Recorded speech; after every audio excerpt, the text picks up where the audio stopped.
Oh my god, that's a massive one. Welcome to Plunking 101. This is how plunking works. You're on the bank with a fishing rod and your rod holder. With a fishing line coming down, I'm currently using a 30-pound braid, but once it gets to salmon season, when there are more salmon, I'm going to switch to a 50-pound braid because salmon are a little stronger. But 30 pounds should be good enough for a salmon anyways. My reel isn't that good. Okay, anyways, the fishing line comes down to your weight. 6 to 8 ounce pyramid weight or any type of weight works. So these little dots right here, these are chain beads. So when the spin and glow is spinning, the whole thing is spinning and everything. It won't cause everything else to twist. Only twist up to the chain beads and it will be just fine. Up to your leader, I'm using 20-pound leader. To your spin and glow. And then a hook, I'm using a size 2/0 hook with some egg loop knot for any type of bait I'm feeling that day. Most of the time, I'm just using coon shrimp. So a coon shrimp right here. And then I'm running a 2-hook setup, maybe a 3-hook setup later, but the 2-hook setup is good enough for now. I've caught plenty of on these 2-hook setups. Of course, a 3-way swivel with a 20-pound, 30-pound braid. I have chain bead onto a 20-pound leader, and then spin and glow into a 2/0 hook with some bait on an egg loop knot. So yeah, this is the concept to plunking. Alright, time to start by tying a knot onto the hook for our spin and glow. So I'm using a 20-pound leader, maybe 2 feet of this, 2 to 3 feet. You can always cut down on the line later, but you cannot add in more line. Yeah, so keep that in mind. So feed it through the eye just a little bit like this. And then you wrap it around 1, 2, 3, 4, 5, 6. Hold it with your middle finger. Take the other end of the line, feed it through just a little bit, like so. And then keep the vertical line, keep it going. Maybe 6 times. 3, 4, 5, 6. There we go. And now just pull everything through. 1 egg loop knot. Say that a few times. Egg loop knot. Done. So the thing with egg loop knot is you can just push some out and then you can put some eggs right here. Like that. But keep in mind to trim off your tag end. This is a tag end that I like to trim off. Alright, now for the beads. I like to use an assortment of beads. So I start with the smallest one. Feed it through. And then I'm going to run 2 greens.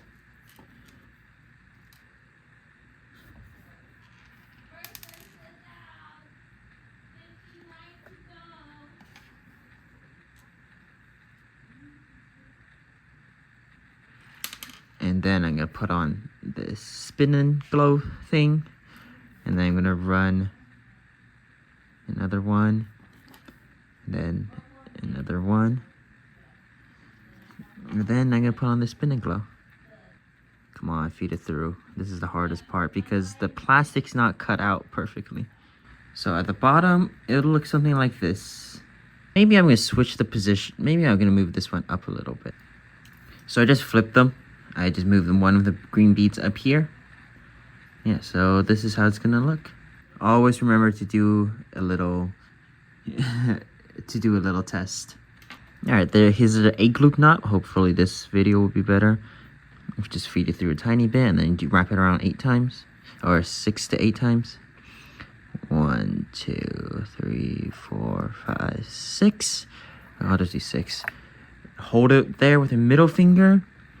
Feed the end.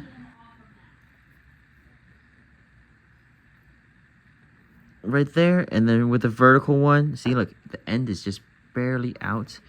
And then just go a few more times. 2, 3, 4, 5, 6. Perfect. And then to pull everything out.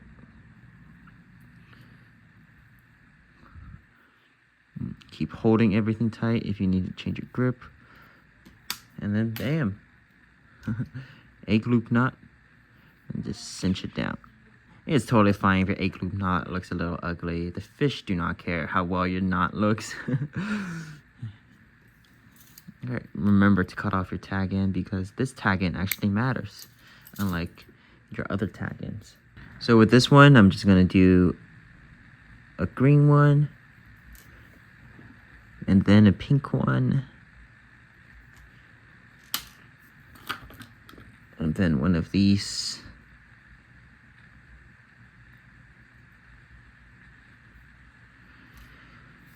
And then another, I guess a pink one. It doesn't really matter. I'm trying different setups out, seeing which one works better. And then a spin and glow.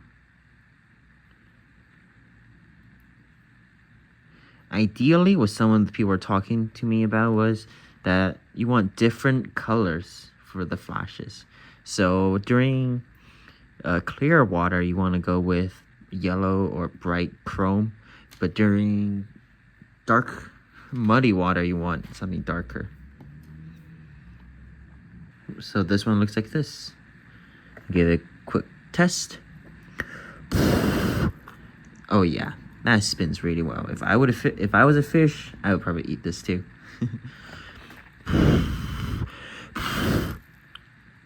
If you have a bobber stopper, you can put a bobber stopper here, so then when you're casting it out, it doesn't whiplash all the way up to the front and cause a tangle. So everything will stay at the bottom. So put a bobber stopper around like just a little bit higher up, so then everything will stay here. So as long as you whiplash, it'll still stay right there. For the bottom one, I'm gonna run a slightly bigger one because I want to run a slightly bigger one on the bottom, so I can put a slightly heavier bait. And anyways, on the other end, I am just tying it to a bead chain. Just normal fisherman's knot. Come on, fisherman's knot are getting harder and harder to tie because I tie them less. 3, 4, 5, 6, 7. Nice. And now I feed it through, and then cinch it down. Make sure you wet the knot when you're cinching it down. Pull that tight. Sweet. Now that's one done.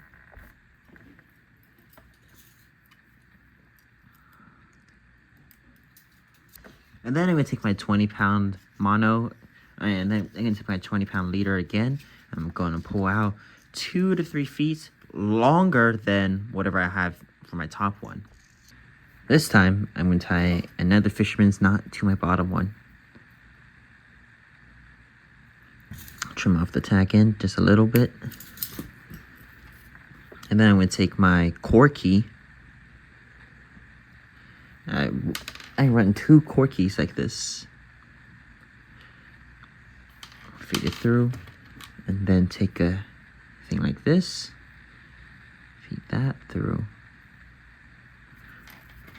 Boom. So at the bottom, it'll look something like this. So when the weight is pulling, this will be vertical, horizontal like that. And when the weight is pulling, this will still be horizontal. If it's just straight up connected to the chain B, it will just droop down. So then I'll tie the end to a 3-way swivel like this, and tie it to one of the end pieces with a normal fisherman's knot, clinch knot. This knot, it doesn't look very good, so I'm gonna leave a little bit more tack end. So once I pull on it, it will cinch down perfectly.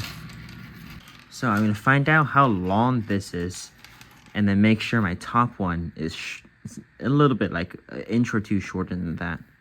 The shorter, the better. Perfect. So now when we hold these 2 up, the hook should be significantly shorter than where the black thing is, because that's what we're tying next. That is our weight. So for a weight, you just maybe like a foot. You don't need too much. I ran out of 10 pounds, so I'm using 8 pound. 8 pound is more than enough. Put a normal fisherman's knot. Okay, an 8 pound. And now we just tie like a normal air knot. You want it as short as you can. You want the weight to be as short as you can. So loop it, and then go around maybe 2 or 3 times. 2, Okay, and then pull this tight. You still want it to be big enough. Okay. Still want it to for it to be big enough so you can feed it through. Okay, I'm gonna cut off my tack end. So then you get your weight.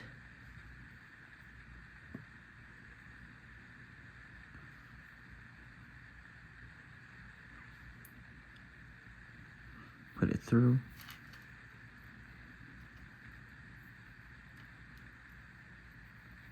Open it. And just wrap it around like that. Ta-da! So now you're all set up. Now you just attach the other end of your three-way to your main line, and you're all set up. And this is how you use Spin and Glow for plunking.